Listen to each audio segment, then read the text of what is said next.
Mi suegro me gritó, Don Nadie, en Navidad. Al día siguiente recibió un mensaje. Ricardo Rojas siempre había creído en la dignidad del trabajo honesto y en el valor inquebrantable de la integridad. Desde que era un niño espigado en la colonia Doctores, uno de esos barrios populares y vibrantes de la Ciudad de México, donde la vida se vivía en la calle y las paredes de las viejas vecindades se pelaban con la historia como viejas heridas. El aroma a tortillas de comal recién hechas se mezclaba con el inconfundible tufo de la gasolina de los microbuses y el bullicio incesante. Su padre, don Pedro, un mecánico automotriz con manos encallecidas y engrasadas, pero con un corazón tan grande como el motor de un autobús, le había inculcado ese valor con cada reparación y cada sudor derramado. La lana se gana, mijo, con el sudor de la frente no se espera sentadito. Y lo que se gana con dignidad vale el doble, solía repetirle don Pedro, mientras Ricardo, un chaval entonces de apenas 10 años, le pasaba la llave inglesa correcta o limpiaba alguna pieza con sorprendente destreza. Esa filosofía no solo forjó su carácter, sino que también lo impulsó a estudiar con ahínco. A punta de becas académicas y agotadores, trabajos de medio tiempo desde repartidor de volantes hasta auxiliar en papelería, logró graduarse con honores como ingeniero civil de la prestigiosa Universidad Nacional Autónoma de México, UNAM, una de las máximas casas de estudio del país. Se había convertido en un profesional respetado por sus colegas, aunque aún no adinerado en el sentido que su suegro entendía la riqueza. A sus 33 años, Ricardo vivía en un modesto pero acogedor departamento en Coyoacán, un barrio que latía con un encanto particular, donde las calles empedradas invitaban a la melancolía y los jacarandás en primavera pintaban de violeta el cielo, intentando disimular el tráfico caótico y el ajetreo incesante de la inmensa Ciudad de México. Compartía su vida con Sofía Valdés, su esposa, una mujer de carácter dulce pero con una voluntad de acero y un espíritu libre, a quien amaba con cada fibra de su ser. Sofía, con sus ojos vivaces y su cabello rizado, era diseñadora gráfica y trabajaba de forma independiente, aportando su creatividad y su talento al hogar, diseñando logotipos y campañas para pequeñas empresas. Su amor era una mezcla de pasión desbordante y una complicidad que había superado la prueba del tiempo, forjado en años de noviazgo y el desafío constante de las diferencias sociales que los separaban de la familia de Sofía. El gran obstáculo en su felicidad cotidiana, o al menos en su ansiada tranquilidad, era la omnipresente figura de don Ernesto Valdés, su suegro. Un hombre hecho a la antigua, con una mentalidad tan arraigada como los cimientos de sus edificios, propietario de un vasto imperio inmobiliario, la poderosa constructora Valdés. Un emporio edificado sobre décadas de conexiones tejidas, una intuición casi sobrenatural para los negocios de gran escala, y a veces un pragmatismo moralmente flexible que le permitía sortear cualquier obstáculo. Don Ernesto vivía en una mansión que era un verdadero fortín de lujo en las lomas de Chapultepec, una de las zonas más exclusivas de la ciudad, con vigilancia privada en cada esquina, jardines impecablemente cuidados y un personal de servicio que se movía como sombras silenciosas. Un mundo alejado de la bulliciosa colonia Doctores o del bohemio Coyoacán. Para él, la sociedad se dividía en dos únicas categorías irreconciliables. Quienes tenían visiones, decir, una fortuna considerable, poder político y social, y quienes eran, simplemente y sin atenuantes, don nadies. Y Ricardo, a pesar de su prestigioso título universitario, su impecable ética de trabajo y su esfuerzo incansable, caía, sin remedio, en la segunda y despreciada categoría. Él era el yerno que nunca había querido, el nopal en la frente de su hija. La relación de Ricardo con don Ernesto era una cuerda floja constante, tensa y frágil. Cada reunión familiar se transformaba en un campo minado de comentarios condescendientes, preguntas incómodas y comparaciones veladas con el otro yerno de don Ernesto, un exitoso abogado corporativo que gestionaba sus asuntos legales y, por ende, era siempre presentado como el modelo a seguir. Ricardo, que ahora dirigía su pequeña consultora de proyectos de ingeniería estructural, Estructuras Robustas S.A., luchaba con estoicismo por hacerse un nombre y un lugar respetado en un mercado despiadado, dominado por los grandes tiburones de la construcción como su propio suegro. Había participado en proyectos de mediana envergadura, Sí, pero siempre como subcontratista o como consultor externo, nunca como el nombre principal, el que se llevaba los laureles y los grandes beneficios. Don Ernesto interpretaba esto como una señal inequívoca de debilidad, no como los prudentes pero sólidos inicios de un emprendedor. Ricardo, hijo, cuando vas a dejar de jugar a los albañiles y vas a hacer algo de verdad. Le había dicho una vez con una sonrisa que no llegó a sus ojos. La Navidad de 2020 se cernía sobre ellos como una promesa de alegría superficial y para Ricardo como una inevitable y anticipada dosis de humillación. Cada año la misma rutina, el mismo guión. La cena de Nochebuena en la opulenta casa de los Valdés era un desfile ostentoso de socios de negocios, abogados influyentes, políticos locales de dudosa reputación y miembros de la alta sociedad chilanga, donde Ricardo se sentía, sin remedio, un bicho raro, un pez fuera del agua. A pesar de los constantes y agotadores esfuerzos de Sofía por integrarlo, por suavizar las asperezas. Los días previos a la Navidad, Ricardo se sumergió con una dedicación casi monacal en su trabajo. Estaba revisando meticulosamente los planos estructurales para un cliente que quería construir un innovador edificio de departamentos de diseño en la efervescente colonia Roma. Al mismo tiempo, su mente seguía dándole vueltas, como un mosquito molesto, a un rumor persistente que había escuchado en los pasillos de la Cámara Nacional de la Industria de Desarrollo y Promoción de Vivienda, Canadevi. Se hablaba en voz baja y con cautela de ciertos ajustes o recortes en los materiales para el megaproyecto insignia de don Ernesto, la Torre Horizonte, un rascacielos de lujo que se alzaba, arrogante y majestuoso, en el corazón de Paseo de la Reforma, prometiendo cambiar para siempre el horizonte arquitectónico de la ciudad. Ricardo, impulsado tanto por su inquebrantable ética profesional como por una curiosidad punzante sobre los métodos de construcción de su suegro, había buscado incansablemente y revisado con lupa los planos públicos de la torre, los mismos que habían sido aprobados por la Dirección de Obras y Construcción del gobierno capitalino. Sus ojos de ingeniero, entrenados para detectar la mínima imperfección, detectaban pequeños detalles, anomalías sutiles en las especificaciones de acero y concreto, que, aunque mínimas individualmente consideradas, en conjunto, podrían comprometer gravemente la estabilidad a largo plazo de una estructura de esa magnitud descomunal, especialmente en una ciudad conocida por su alta sismicidad. Era una intuición, una corazonada profesional que le carcomía la conciencia, pero sin pruebas concretas, sin acceso a los planos de ejecución detallados, era solo eso. Una sospecha inquietante. La tarde del 24 de diciembre, el tráfico en la vastedad de la Ciudad de México era infernal, como un monstruo metálico que impedía avanzar. Ricardo y Sofía tardaron casi 2 agotadoras horas en llegar de Coyoacán a la blindada zona de las Lomas. El aire, denso con la contaminación habitual de la metrópoli y el efímero espíritu navideño que flotaba en el ambiente, apenas se movía sofocante. Al cruzar el imponente umbral de la mansión Valdés, los ruidos de brindis alegres y risas forzadas resonaron en el amplio vestíbulo de mármol. Sofía, radiante con un elegante vestido color esmeralda que resaltaba su figura, le apretó la mano a Ricardo, intentando transmitirle calma. «Todo va a estar bien, mi amor. Solo aguanta un poco», le susurró ella al oído, consciente de la tensión que embargaba a su marido. Él asintió, tratando inútilmente de ignorar el nudo helado que se le había formado en el estómago. Don Ernesto, con su cabello cano impecablemente peinado hacia atrás y su traje italiano de corte perfecto que gritaba exclusividad, los recibió con una sonrisa más forzada que un discurso político. «Ah, Ricardo, Sofía, qué puntualidad.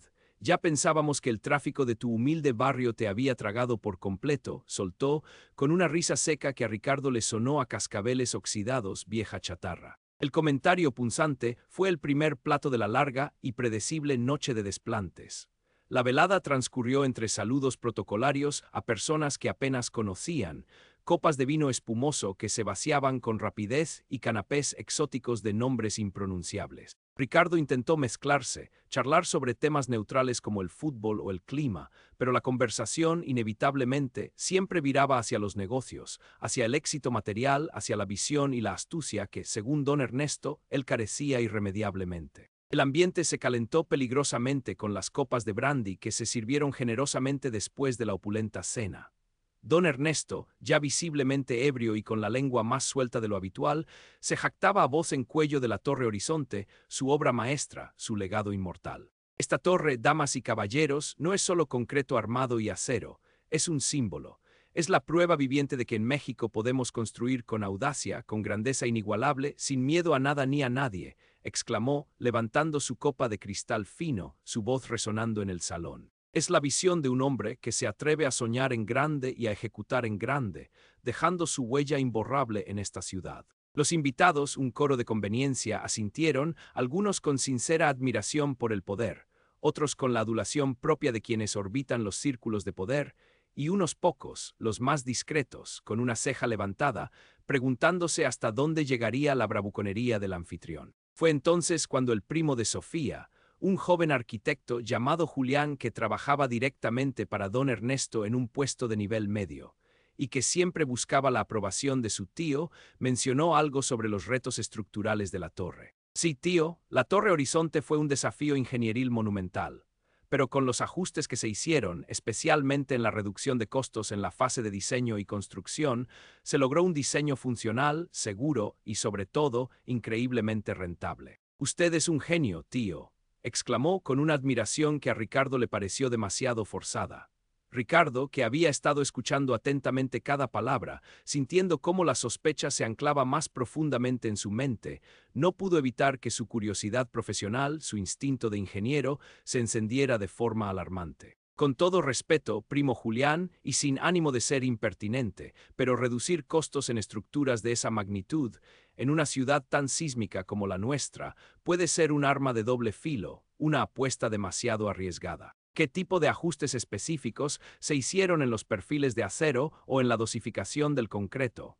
¿Se mantuvieron los coeficientes de seguridad recomendados para un edificio de esa altura y uso? Preguntó Ricardo, con una voz tranquila pero firme, intentando ser constructivo, no confrontativo, pero con una subyacente punzada de preocupación. Julián se encogió de hombros, visiblemente incómodo ante las preguntas técnicas que no podía responder con soltura.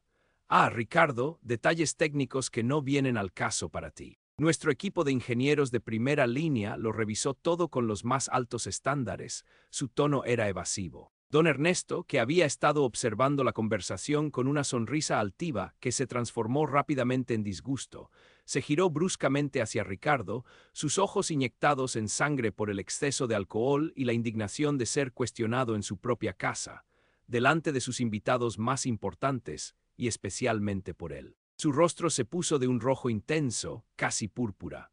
Soltó una carcajada estridente y despectiva que hizo callar de golpe a los demás invitados, que observaban la escena con una mezcla de morbo y vergüenza. Jajajaja, detalles técnicos, mira quién lo pregunta ahora. Ricardo, por favor, no me hagas reír, que vas a saber tú de proyectos de esta escala. Tú, que apenas si construyes un par de casas de interés social al año y pones barandales en condominios viejos en La Guerrero. ¿Crees que puedes venir a cuestionar la ingeniería de un rascacielos como la Torre Horizonte? Mis ingenieros, ellos tienen décadas de experiencia en grandes obras, no como tú, un recién llegado que apenas si rasca la superficie del verdadero negocio. Tú no sabes lo que es el riesgo, la inversión millonaria, la verdadera visión para mover montañas de dinero y concreto.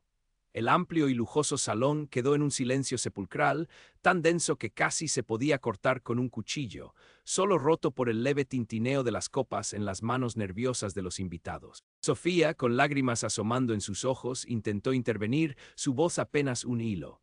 Papá, por favor, Ricardo solo estaba expresando una preocupación técnica. Pero don Ernesto, ya fuera de sí, la interrumpió sin miramientos, alzando la voz aún más, señalando a Ricardo con un dedo acusador que temblaba de furia. Su aliento apestaba a brandy barato y a la ira contenida por años de desprecio acumulado. Tú cállate, Sofía, no defiendas lo indefendible. Este muchacho es un don nadie. Un simple técnico de bajo presupuesto que se cree ingeniero de grandes ligas solo por un papel de la UNAM. ¿Creías que no lo sabía? Estás revisando mis planos públicos, intentando encontrarle los tres pies al gato a mis proyectos, como un vulgar envidioso. Estás celoso de mi éxito, de mi fortuna, de todo lo que he logrado. Eres un don nadie, Ricardo, y siempre lo serás. Nunca tendrás la ambición, la visión, la garra, la inteligencia, el dinero para hacer algo realmente grande. Un don nadie, ¿entendido? un simple y despreciable don nadie. La palabra resonó en el amplio y ostentoso salón, cargada de una dosis letal de desprecio, humillación y rabia visceral. Las miradas de los invitados se clavaron en Ricardo, algunas pocas de compasión, otras de vergüenza ajena, la gran mayoría de indiferencia cruel o de una curiosidad morbosa que lo devoraba. El rostro de Ricardo se puso pálido como la cera, luego un fuego interno lo tiñó de un rojo intenso. Sintió una punzada aguda en el pecho, como si una estaca helada le atravesara el corazón. Las palabras de don Ernesto no solo hirieron su orgullo profesional hasta lo más profundo, sino que atacaron el núcleo mismo de su identidad, de su esfuerzo titánico, de cada gota de sudor que había derramado para ser alguien. Sofía, con lágrimas rodando libremente por sus mejillas, tiró del brazo de Ricardo con desesperación. «Vámonos, Ricardo, por favor, vámonos de aquí ahora mismo». Ricardo no dijo una palabra. Su mirada se cruzó con la de don Ernesto, una mirada que no era de odio, sino de una fría, calculada y aterradora determinación que el viejo empresario, en su borrachera y soberbia, fue incapaz de descifrar. Se levantó lentamente de la silla, el silencio se hizo aún más pesado, un manto mortuorio. Se despidió de Sofía con un gesto apenas perceptible de la cabeza y salió de la mansión sin decir adiós a nadie, con Sofía pisándole los talones, su vestido esmeralda ahora un sudario de vergüenza. El viaje de regreso a Coyoacán fue un tormento silencioso y agónico. El aire frío de la noche navideña, que calaba los huesos, era un consuelo comparado con el infierno de humillación y rabia que se había encendido en su interior. Sofía lloraba silenciosamente a su lado, sus sollozos apenas audibles. «Lo siento, mi amor, mi padre es un déspota. No tiene remedio», empezó ella, su voz quebrada. «No digas nada, Sofía», la interrumpió Ricardo, su voz baja y rasposa, cargada de una emoción apenas contenida. «No es tu culpa, es suya, y mía por permitirlo hasta ahora». Esa noche Ricardo no pudo dormir. El eco de Don Nadie resonaba en su cabeza como un taladro implacable, perforando su alma. La humillación era un peso físico que le oprimía el pecho, impidiéndole respirar con normalidad. Pero en medio de ese dolor punzante, una chispa fría, calculada y tenaz se encendió en él. No era ira ciega, no era un deseo impulsivo de venganza, sino una convicción férrea de acero. Don Ernesto lo había subestimado, lo había despreciado públicamente. Había confundido la humildad con la debilidad, la prudencia con la falta de ambición. Y en la soledad de esa Nochebuena, Ricardo juró que no volvería a ser el don nadie que su suegro pensaba, ni para él ni para nadie más. Al día siguiente, 25 de diciembre, la inmensa ciudad amaneció con un aire festivo que se sentía extraño y un sol invernal que prometía un día frío pero de cielo despejado. Ricardo se levantó temprano, con la mente inusualmente lúcida a pesar de la total falta de sueño. Se preparó un café solo, amargo, y se sentó frente a su laptop en la pequeña sala de su departamento. Sofía aún dormía profundamente, agotada por la tensión y la vergüenza de la noche anterior. Ricardo abrió los planos públicos de la Torre Horizonte que había descargado de los registros públicos del gobierno capitalino, los mismos que don Ernesto había creído que nadie tomaría en serio. Los revisó una vez más, con una atención meticulosa que rayaba en la obsesión. Cada viga, cada columna, cada tipo de concreto y acero especificado, cada junta, cada detalle estructural. Luego buscó en sus archivos antiguos, en sus bibliotecas de ingeniería física y digital, en foros especializados de colegas, en bases de datos de normas de construcción. Comparó minuciosamente las especificaciones de los planos con las normativas actuales de construcción para zonas sísmicas en México, específicamente las de la Ciudad de México, que son, por su historia geológica, de las más estrictas y exigentes del mundo. Lo que don Ernesto había considerado detalles técnicos insignificantes o ajustes necesarios para reducir costos, eran, a los ojos expertos e implacables de Ricardo, graves deficiencias estructurales, rayando en la negligencia criminal. La reducción en el grosor de algunas placas de unión, la sustitución de ciertos perfiles de acero por otros de menor resistencia de forma sistemática, y una dosificación de concreto que apenas cumplía con el mínimo exigido por ley, en lugar de superar esos mínimos, como es la práctica común y responsable en la construcción de rascacielos. Individualmente, tal vez pasaría desapercibido para un ojo no experto. Pero la suma de esas decisiones, en una estructura de más de 50 pisos de altura, en una ciudad con la sismicidad bien conocida de la capital mexicana, era una receta para un desastre potencial de proporciones épicas. No solo ponían en riesgo la inversión multimillonaria de don Ernesto y sus socios, sino, lo que era infinitamente más grave, la vida de cientos de futuros ocupantes y vecinos. Ricardo trabajó sin descanso todo el día de Navidad. No hubo pavo tradicional, ni intercambio de regalos, ni brindis festivos en su hogar. Solo el zumbido constante de su computadora, el crepitar de sus pensamientos y el silencio de su determinación. Compiló un informe técnico detallado, metódico y refutable en cada una de sus conclusiones. Incluyó cálculos complejos, gráficos ilustrativos, comparativas con las normativas vigentes y con proyectos similares de alta seguridad. Apoyó sus argumentos con evidencias fotográficas de los planos públicos y sus propias anotaciones y simulaciones. Identificó los puntos críticos de la estructura, los riesgos a corto y largo plazo, las soluciones alternativas que se habían obviado. El informe no era una acusación pasional, sino una demostración científica de la verdad técnica. Era su venganza silenciosa, construida con la única arma que don Ernesto, en su arrogancia, no podía despreciar: la verdad ineludible de la ingeniería y la seguridad.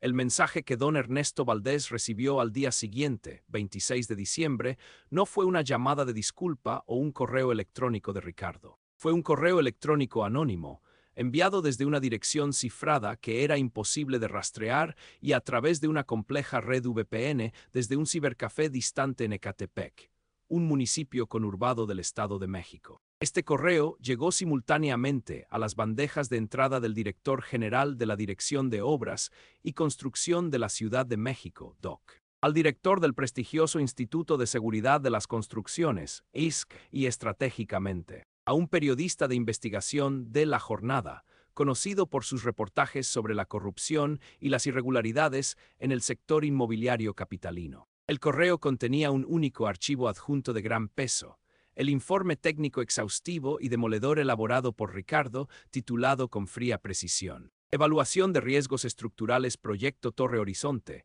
un análisis crítico. El 26 de diciembre a las 11:30 de la mañana, mientras don Ernesto disfrutaba de un desayuno tardío, intentando mitigar una resaca leve en su opulenta mansión en Las Lomas, su smartphone sonó con insistencia inusual. Era el director de Obras y Construcción, el ingeniero Morales, con un tono inusualmente serio y carente de las formalidades habituales. Don Ernesto, buenos días. Espero que haya pasado una buena Navidad. Hemos recibido un reporte sumamente preocupante sobre la Torre Horizonte. Necesitamos una inspección inmediata y exhaustiva del proyecto en curso. Nos vemos en su obra a las 2 de la tarde en punto. Un equipo completo de ingenieros estructurales y peritos acudirá con una orden de suspensión temporal de obras si es necesario, señor Valdés. La seguridad pública es prioritaria. Don Ernesto sintió un escalofrío helado que le recorrió la espalda, más intenso que cualquier resaca.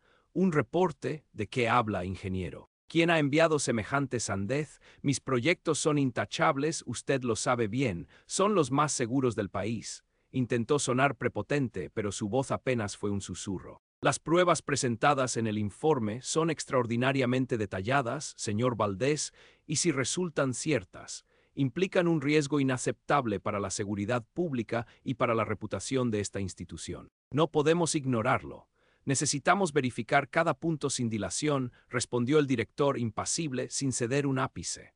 La tarde del 26 de diciembre, la Torre Horizonte, el orgullo y la joya de la corona de don Ernesto, se convirtió en un hormiguero de actividad. Ingenieros con chalecos reflectantes y cascos protectores, todos ellos profesionales experimentados, se movían por la estructura. Los peritos de la Dirección de Obras y Construcción, armados con los cálculos y las precisiones del informe de Ricardo, no dejaron piedra sin remover ni viga sin inspeccionar. Revisaron los planos de ejecución in situ con lupa, tomaron muestras del concreto para pruebas de laboratorio, realizaron pruebas de resistencia al acero en puntos clave. Cada anomalía, cada deficiencia que Ricardo había señalado en su informe confidencial fue confirmada con espeluznante precisión.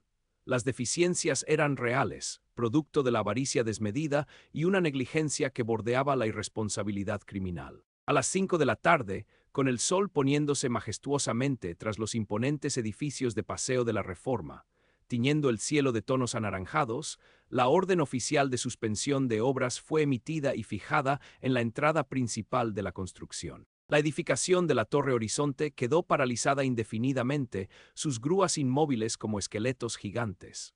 Los medios de comunicación, alertados por la filtración de Ricardo y la rapidez de la DOC, comenzaron a llegar en masa. Un periodista de La Jornada, el mismo al que Ricardo había enviado el informe anónimo, ya estaba allí, micrófono en mano, preguntando a los atónitos trabajadores qué sabían, buscando el ángulo de la historia. La noticia explotó en los días siguientes con la fuerza de una bomba mediática. Suspenden construcción de Torre Horizonte por graves deficiencias estructurales. El Imperio Valdés bajo la lupa. Riesgo latente en rascacielos de lujo. Alertan sobre corrupción y negligencia en megaobra de reforma. Los titulares, cada vez más sensacionalistas, se multiplicaron en periódicos, noticieros y redes sociales. La reputación de don Ernesto, construida con décadas de esfuerzo, conexiones y una fortuna considerable, se desmoronaba ante sus ojos como un castillo de naipes bajo un huracán. Los inversionistas más importantes se retiraron en masa, los bancos congelaron líneas de crédito millonarias. Los compradores de los lujosos departamentos, que ya habían dado anticipos millonarios, exigieron explicaciones urgentes y reembolsos inmediatos, amenazando con demandas colectivas. El escándalo no solo afectó a la constructora Valdés, sino a toda la red de influencias de don Ernesto. Los socios comerciales de toda la vida se distanciaron con disimulo, los políticos con los que solía cenar y hacer negocios se hicieron los desentendidos, temiendo el contagio reputacional. Sofía estaba completamente devastada por la situación de su padre. Inicialmente no comprendía la magnitud del desastre ni el origen. «Papá, ¿qué pasó? ¿Por qué están diciendo esto? Es todo una mentira, ¿verdad? Dime que no es cierto», le suplicaba a su padre con la voz entrecortada. Don Ernesto, con el rostro ceniciento y los ojos hundidos por la preocupación y la falta de sueño, apenas podía articular palabra. Su altivez se esfumó. No es una mentira, hija. Alguien lo descubrió, alguien sabía la verdad. Esos malditos recortes fue por ahorrar unos pesos, por ganarle un poco más a la jugada. Pensé que nadie, absolutamente nadie, se daría cuenta, pero ese reporte, ese informe que enviaron es impecable. Demuestra todo con una precisión aterradora. Parece escrito por un genio, por un estratega perverso. Su mirada se perdió en la lejanía, en el recuerdo de una Nochebuena en la que había subestimado a alguien. Ricardo observaba todo el caos desde la distancia, desde la discreta tranquilidad de su modesto departamento en Coyoacán. No sentía una alegría desbordada o una satisfacción maliciosa, sino una extraña y compleja mezcla de alivio por haber expuesto la verdad y una profunda tristeza por el daño colateral que inevitablemente afectaba a su esposa. Había defendido su dignidad, sí, y había sacado a la luz una grave irresponsabilidad, pero el precio era alto para la familia de Sofía. Una tarde, semanas después, Sofía llegó a casa, su rostro marcado por el cansancio extremo, la preocupación constante y unas ojeras profundas. Se sentó junto a Ricardo en el sofá, su cuerpo pesado como el plomo. «Ricardo, papá me contó algo. Dijo que el informe era tan técnico, tan preciso, tan detallado, que solo un ingeniero muy calificado y con conocimientos muy específicos de la obra podría haberlo escrito. Que parecía que conocía los proyectos de la constructora desde adentro, cada tornillo, cada viga. Y también me dijo que alguien de la dirección de obras le comentó que el autor parecía haber advertido previamente de algunas de esas deficiencias». Sofía lo miró fijamente, con una mezcla innegable de sospecha, asombro y una incipiente admiración en sus ojos cansados. «Ricardo, fuiste tú quien envió ese mensaje». Ricardo la miró a los ojos, sin mentir, sin intentar disimular nada. Su voz era firme y clara. «Sofía, tu padre me humilló de la peor manera posible. Me llamó don nadie delante de todos en nuestra noche de Navidad. Se burló de mi trabajo, de mi esfuerzo, de mi carrera, y yo no podía seguir permitiéndolo. Yo vi las fallas en esa torre, las deficiencias, el riesgo inminente. Intenté decírselo en la cena, con respeto. Me calló, me despreció, me humilló. ¿Qué esperabas que hiciera? Que me quedara de brazos cruzados mientras construía un riesgo latente para cientos de familias que confiaban en él. Mi ética profesional, mi dignidad como ingeniero y como hombre no me lo permitían. No soy un don nadie, Sofía, y nunca lo seré. Tuve que actuar. Sofía rompió a llorar, pero esta vez sus lágrimas no eran solo por la tristeza o vergüenza de su padre. Era una mezcla compleja y abrumadora de dolor por la situación de su familia, pero también de una nueva y profunda admiración por el hombre que tenía a su lado, su marido. Se dio cuenta, con una claridad cegadora, de que Ricardo no era el don nadie que su padre había pintado y despreciado con tanta crueldad, sino un hombre de principios inquebrantables, de una inteligencia aguda, de un rigor profesional ejemplar y de un valor silencioso que ella nunca había terminado de comprender del todo. En ese momento, en medio del caos, su amor por él se hizo más sólido que nunca. El desenlace para don Ernesto fue doloroso, prolongado y vergonzoso en la esfera pública. La constructora Valdés enfrentó multas millonarias impagables, numerosos juicios por parte de inversionistas y compradores, y la humillante obligación legal de demoler y reconstruir secciones enteras de la Torre Horizonte, lo que resultó en pérdidas astronómicas y el colapso casi total de su otrora intachable reputación. Su vasto imperio se tambaleó precariamente, y aunque no llegó a la bancarrota total gracias a algunas reservas y un milagroso acuerdo con algunos acreedores, perdió gran parte de su influencia, su poder y, lo que era peor para él, su orgullo. Tuvo que vender propiedades que atesoraba, despedir a muchos empleados leales y ver cómo su legado de grandeza se convertía en un símbolo vergonzoso de negligencia y avaricia. El golpe fue tal que su inquebrantable arrogancia se desvaneció, reemplazada por una amargura silenciosa y un respeto forzado. Ricardo, por su parte, siguió trabajando incansablemente en estructuras robustas. El escándalo de la Torre Horizonte, aunque él nunca se atribuyó el mérito público ni buscó los reflectores, le abrió puertas de forma inesperada y legítima. Otros desarrolladores inmobiliarios, más éticos y temerosos de sufrir un destino similar, comenzaron a buscar activamente a consultores externos con una reputación impecable en seguridad estructural. Su pequeña empresa empezó a crecer de forma exponencial, ganando contratos importantes basados en su rigor técnico, su compromiso innegociable con la seguridad y su discreta pero efectiva reputación. Don Ernesto nunca se disculpó directamente con Ricardo, su orgullo herido era demasiado grande para eso. Pero un día, meses después del torbellino, durante una incómoda reunión familiar que Sofía insistió en organizar para intentar sanar las heridas, don Ernesto lo miró por un largo momento, con una expresión ilegible en el rostro, una mezcla de derrota y respeto a regañadientes. Finalmente solo dijo, su voz áspera y desprovista de su antigua petulancia: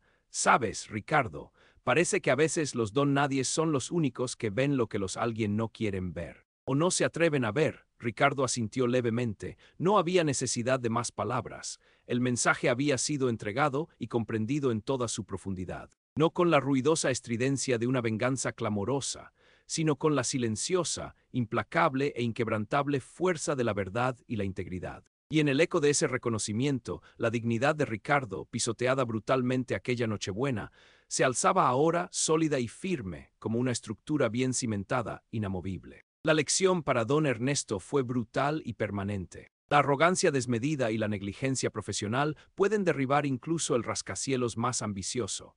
Y la verdadera fortaleza no reside en el poder económico o en el dinero, sino en el conocimiento profundo, la ética innegociable y la resiliencia de quienes, como Ricardo, se niegan categóricamente a ser tratados como don nadies. Y en aquella Navidad, Ricardo no solo salvó cientos de vidas potenciales, sino que también redefinió su propio valor, demostrando que a veces un mensaje silencioso es mucho más potente que 1000 gritos vacíos.